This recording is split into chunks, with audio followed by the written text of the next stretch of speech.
Hello दोस्तों, आप सभी का आपके अपने YouTube channel target study point में स्वागत है। आज हम लोग पढ़ेंगे दर्पण और उसके प्रकार। चलिए आइए पढ़ते हैं दर्पण। तो सबसे पहले जानेंगे कि दर्पण क्या होता है। तो दर्पण क्या होता है, देखिए यदि किसी एक पारदर्शी माध्यम ले लीजिए या मान लीजिए कांच ले लेते हैं और उसके एक पृष्ठ को जो है कलई कर दें, यानी लाल ऑक्साइड एक पृष्ठ पर पोत दें, तो जो भी पृष्ठ दूसरा पृष्ठ परावर्तक पृष्ठ बन जाता है उसी को दर्पण कहा जाता है। जैसा आप सभी लोग देखते हैं, अक्सर सबके घरों में दर्पण होता है जिसमें आप लोग अपना चेहरा देखते हैं और रोज बढ़िया कंघी करते हैं, चेहरे को संवारते हैं, सजाते हैं, तो वही निकाय दर्पण होता है।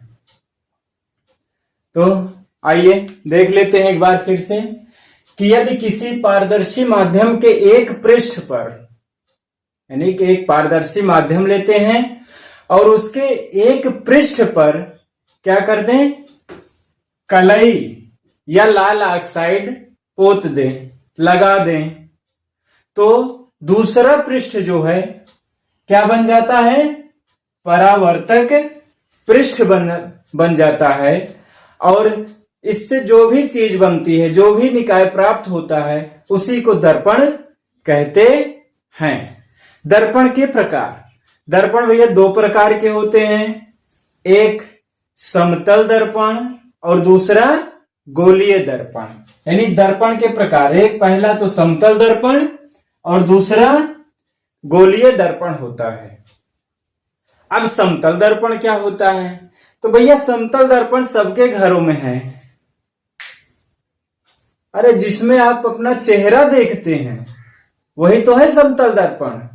यानी समतल दर्पण क्या होता है, जिसका परावर्तक पृष्ठ समतल हो, समतल दर्पण कहलाता है। और गोलीय दर्पण क्या होता है, जिसका परावर्तक पृष्ठ गोलीय हो, स्फेरिकल हो, वह गोलीय दर्पण कहलाता है। तो समतल दर्पण की परिभाषा क्या लिखेंगे कि ऐसा दर्पण जिसका परावर्तक पृष्ठ समतल होता है, समतल दर्पण कहलाता है। अब इस समतल दर्पण के कुछ गुण भी होते हैं, चलिए देखते हैं क्या गुण होते हैं। सबसे पहली चीज तो समतल दर्पण में जो भी प्रतिबिंब बनेगा वह सीधा तथा आभासी होगा। समतल दर्पण में जो भी प्रतिबिंब बनेगा सीधा तथा आभासी होगा। दूसरा चीज, इसका आकार, यानी कि समतल दर्पण में बने प्रतिबिंब का आकार वस्तु के क्या होता है, बराबर होता है। यानी समतल दर्पण पर जो भी प्रतिबिंब बनेगा वह वस्तु के आकार के बराबर होता है। तीसरी चीज, इसकी फोकस दूरी जो है अनंत होती है। और चौथा गुण क्या होता है कि आप समतल दर्पण के सामने जितनी दूर पर आप खड़े रहेंगे, आपका प्रतिबिंब दर्पण के पीछे उतनी ही दूर पर बनता है। तो इस प्रकार से समतल दर्पण के गुण हैं। इतना नोट कर लीजिए, तो आगे फिर और बताते हैं।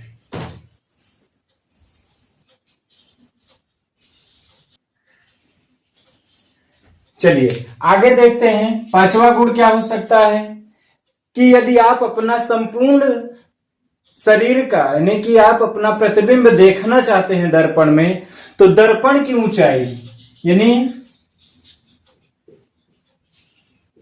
प्रतिबिंब देखने के लिए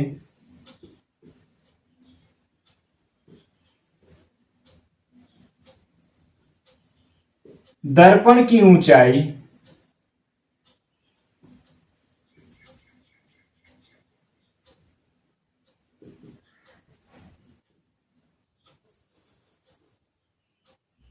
आपकी ऊंचाई का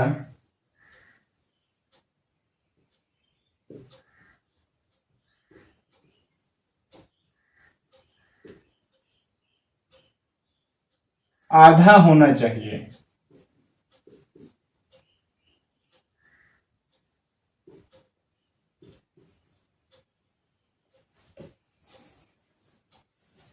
देखिए, मतलब कि यदि कोई मनुष्य है या आप ही हैं, आप अपना पूरा प्रतिबिंब देखना चाहते हैं दर्पण में, तो उस दर्पण की ऊंचाई आपकी ऊंचाई की हाफ होनी चाहिए। मान लीजिए आप 5 फीट हैं, तो पूरा प्रतिबिंब देखने के लिए दर्पण की ऊंचाई आधी होनी चाहिए।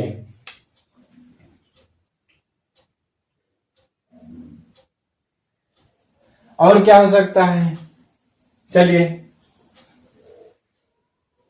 समतल दर्पण द्वारा बने प्रतिबिंबों की संख्या कैसे ज्ञात करेंगे वो देख लीजिए। समतल दर्पण द्वारा बने प्रतिबिंबों की संख्या।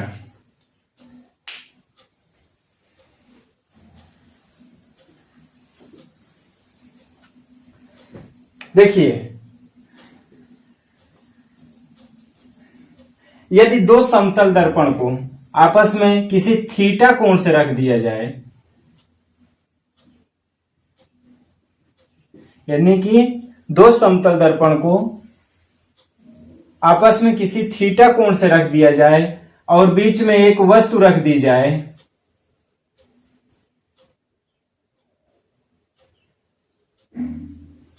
बीच में कोई वस्तु रखी जाए, तब इससे जो भी प्रतिबिंब बनेगा उसकी संख्या कैसे ज्ञात करेंगे।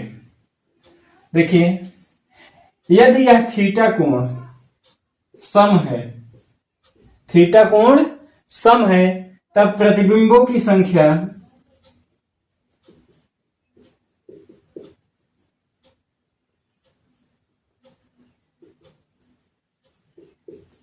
संख्या क्या हो जाएगी कि 360 बटा थीटा माइनस 1। यानी प्रतिबिंबों की संख्या कैसे ज्ञात कर सकते हैं, 360 बटा थीटा माइनस 1। और मान लेते हैं यदि थीटा विषम है,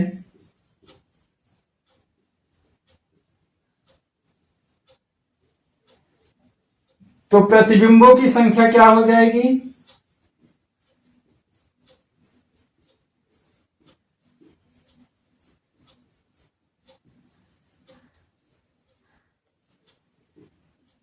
(360 बटा थीटा। तो इस तरह से हम प्रतिबिंबों की संख्या ज्ञात करते हैं। चलिए देखते हैं, मान लीजिए थीटा कोण कितना है, 60 अंश है, तो ये तो सम है, तो प्रतिबिंबों की संख्या कैसे निकालेंगे, 360 बटा थीटा यानी कि 60 अंश माइनस का 1 काट दीजिए, 6 छंग 36, तो 6 माइनस 1 यानी कि प्रतिबिंबों की संख्या कितनी बनेगी, 5 बनेगा। तो इस तरह से हम प्रतिबिंबों की संख्या समतल दर्पण में ज्ञात कर सकते हैं, जब दो समतल दर्पण आपस में आमने सामने या किसी थीटा कोण पर रखे हो तो।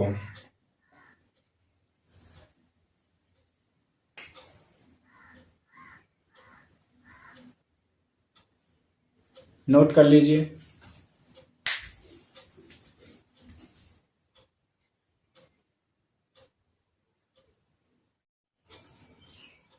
तो आइए अब देखते हैं दर्पण के प्रकार में दूसरा दर्पण यानी गोलीय दर्पण।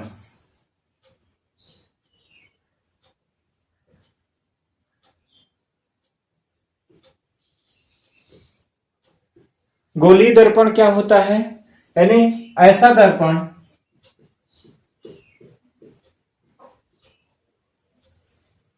जिसका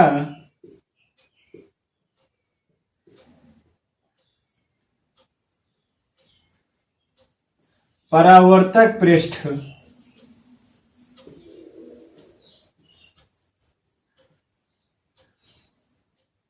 गोलीय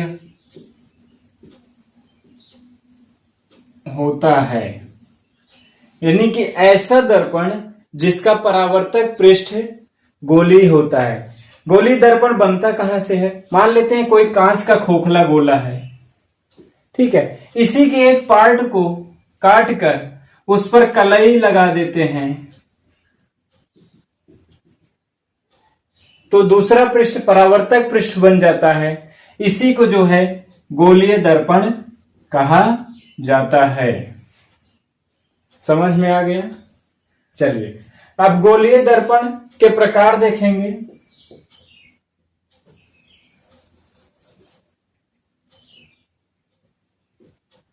गोलीय दर्पण दो प्रकार के होते हैं।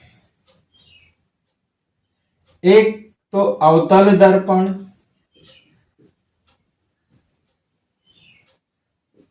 और दूसरा होता है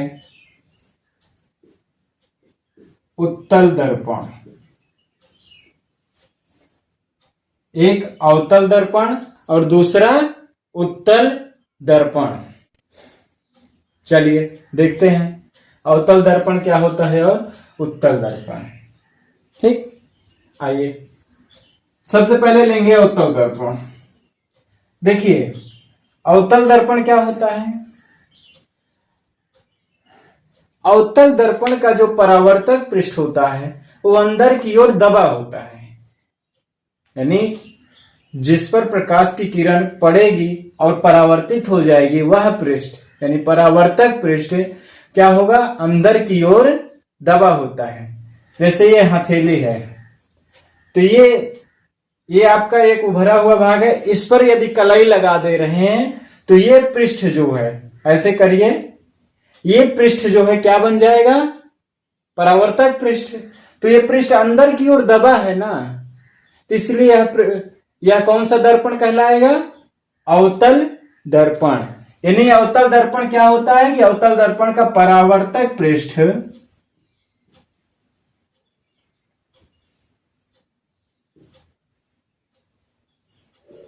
अंदर दबा होता है। परावर्तक पृष्ठ अंदर दबा होता है। उत्तल दर्पण क्या होता है, तो भैया उत्तल दर्पण जिसका परावर्तक पृष्ठ उभरा हो, किस तरह से, यानी इसका परावर्तक पृष्ठ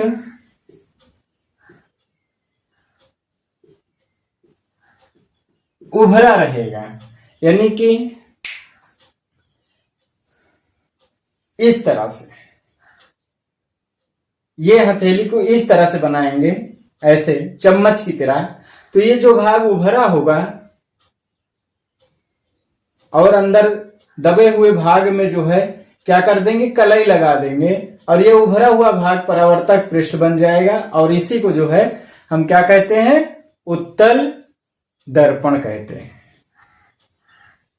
ठीक है, चलिए चित्र बना लीजिए। अवतल दर्पण यानी कि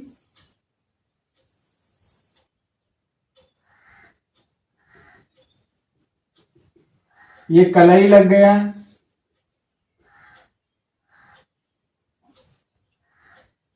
ये क्या हो गया, परावर्तक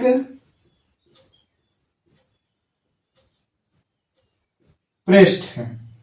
ये कौन सा दर्पण है, अवतल दर्पण। उत्तल दर्पण का चित्र बना लीजिए। उत्तल दर्पण में जिस दबे हुए भाग में कलाई लगा देते हैं, ये कलाई हो गया और उभरा भाग जो है परावर्तक पृष्ठ हो जाता है। तो ऐसे दर्पण को हम उत्तल दर्पण कहते हैं।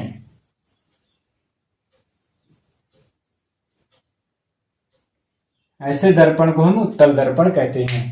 इंग्लिश में उत्तल दर्पण को कॉनकेव मिरर और उत्तल दर्पण को कॉन्वेक्स मिरर कहा जाता है। नोट कर लीजिए।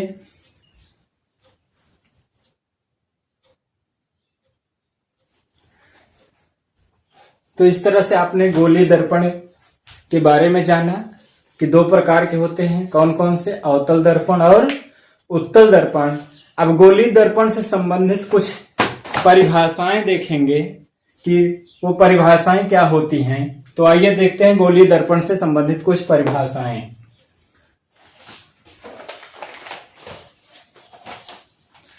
सबसे पहली परिभाषा क्या है, पहला पॉइंट क्या है, दर्पण का ध्रुव। तो दर्पण का ध्रुव क्या होता है, चलिए इस तरह से बना लेते हैं दर्पण, दोनों दर्पण बना लेते हैं, अवतल और उत्तल। ये अवतल दर्पण और ये उत्तल दर्पण। तो इसकी जो दर्पण का ध्रुव है, तो इस दर्पण का मध्य बिंदु दर्पण का ध्रुव कहलाएगा, जिसको इंग्लिश में बोलते हैं पोल ऑफ मिरर। इसको हम P से प्रदर्शित करते हैं, यानी दर्पण का मध्य बिंदु क्या कहलाएगा, दर्पण का ध्रुव कहलाएगा, जिसको हम P से प्रदर्शित करते हैं। आपको इसमें इन सब चीजों को समझना है, और यदि समझ लेंगे तो बढ़िया रहेगा।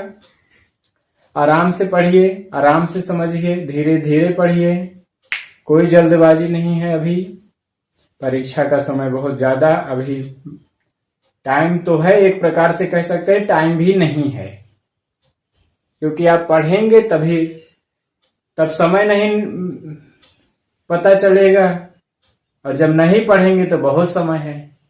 तो इसलिए आप लोग ध्यान से पढ़ते रहिए और इसको समझिए। बहुत ज्यादा इसमें लिखवाया नहीं जाएगा, आप इसको समझ लीजिए कि ये क्या होते हैं। चलिए आइए दूसरा पॉइंट देखते हैं, वक्रता केंद्र क्या है। समझने वाली चीज है भाई। दर्पण कहां से मिला है, किसी कांच के खोखले गोले से प्राप्त हुआ है। तो उस कांच के खोखले गोले का जो केंद्र होगा, यानी कांच के खोखले गोले का केंद्र है, वही दर्पण का भी केंद्र कहलाएगा। क्यों, क्योंकि उसी कांच के खोखले गोले को काटकर जो है क्या बनाया गया है, गोलीय दर्पण बनाया गया है, और उसका केंद्र जो है वक्रता केंद्र कहलाएगा। यानी उस कांच के खोखले गोले का केंद्र ही दर्पण का, गोलीय दर्पण का वक्रता केंद्र कहलाएगा। ठीक, चलिए आइए अगला पॉइंट देखते हैं, वक्रता त्रिज्या क्या है। जिस प्रकार से इस कांच के खोखले गोले का वक्रता केंद्र दर्पण का वक्रता केंद्र कहलाता है, उसी प्रकार इसका वक्रता त्रिज्या, यानी इस कांच की इस गोले की वक्रता त्रिज्या, इस गोले की त्रिज्या ही, यानी इस कांच के खोखले गोले की त्रिज्या ही गोलीय दर्पण की वक्रता त्रिज्या कहलाती है। ये वक्रता त्रिज्या हो गई। समझ में आ रहा है ना? आए तो बेसिकली कमेंट करिएगा, फिर से प्रयास किया जाएगा आपको समझाने का। चलिए आइए अगला पॉइंट देखते हैं, मुख्य अक्ष क्या है। यानी जैसे दर्पण है और ये ध्रुव है और ये वक्रता केंद्र है, इसको C से प्रदर्शित कर दीजिए। अब मुख्य अक्ष क्या है, तो मुख्य अक्ष क्या है, दर्पण और ध्रुव को मिलाने वाली रेखा को मुख्य अक्ष बोला जाता है। मुख्य अक्ष यानी दर्पण और ध्रुव को मिला देंगे तो वही रेखा क्या कहलाएगी, मुख्य अक्ष कहलाएगी। चलिए आते हैं नेक्स्ट पॉइंट पर, दर्पण का द्वारा क्या है। अच्छी बात, देखिए एक दर्पण बना दे रहा हूं, अवतल दर्पण। इसमें आपका वक्रता केंद्र बन गया, ये मुख्य अक्ष और ये ध्रुव। ठीक है, अब इस दर्पण का जो परावर्तक पृष्ठ देख रहे हैं, इसका व्यास, यानी कि ये परावर्तक पृष्ठ यहां से लेके इसको M1 नाम दे रहा हूं, इसको M2 नाम दे रहा हूं। M1 से M2 तक की जो भी दूरी होगी वही दर्पण का व्यास कहलाता है। यानी जो परावर्तक पृष्ठ का व्यास होगा वही दर्पण का भी व्यास होगा। ठीक है, दोनों दर्पणों में सेम होगा, अवतल में भी M1 और M2 और उत्तल में भी M1 और M2। ठीक है, आगे आते हैं, देखते हैं क्या है मुख्य फोकस। मुख्य फोकस।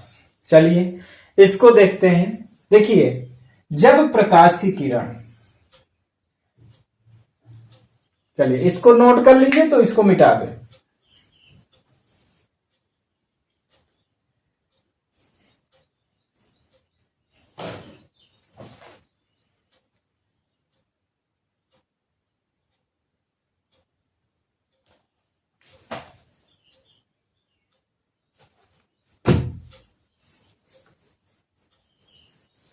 चलिए आइए देखते हैं मुख्य फोकस क्या है। एक दर्पण बना लीजिए, अवतल दर्पण।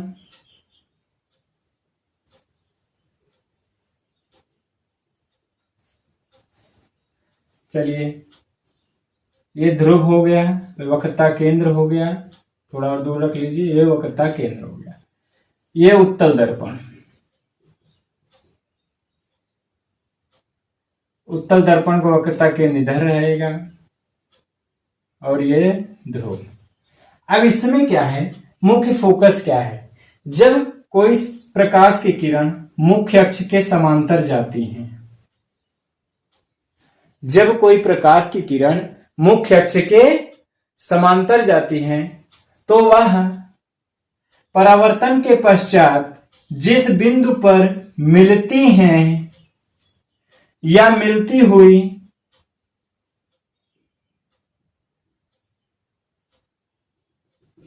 प्रतीत होती हैं या मिलती हुई प्रतीत होती हैं, कब? परावर्तन के पश्चात। यानी कि मुख्य अक्ष के समांतर चलने वाली प्रकाश की किरण जब परावर्तन होता है उनका दर्पण में, गोलीय दर्पण में, तो वह जिस बिंदु पर मिलती हैं या मिलती हुई प्रतीत होती हैं वह बिंदु ही दर्पण का मुख्य फोकस कहलाता है। तो दर्पण का मुख्य फोकस कहलाता है। इसे F से हम प्रदर्शित करते हैं। चलिए आइए नेक्स्ट पॉइंट देखते हैं क्या है। फोकस दूरी।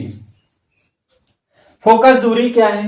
यानी ध्रुव और फोकस के बीच की दूरी को हम फोकस दूरी कहते हैं। ध्रुव से फोकस तक की दूरी को, यहां से यहां तक, यहां से यहां तक की दूरी को, यानी फोकस, ध्रुव से फोकस के बीच की दूरी को फोकस दूरी कहते हैं। इसको स्मॉल एफ से प्रदर्शित किया जाता है।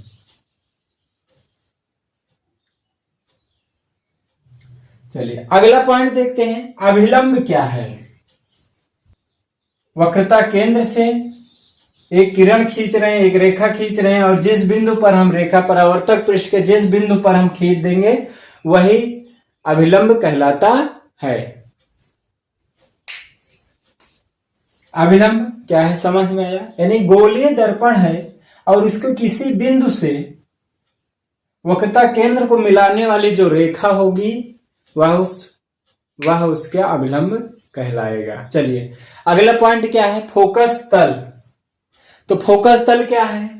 तो फोकस तल वह तल है जो मुख्य फोकस से गुजरता है।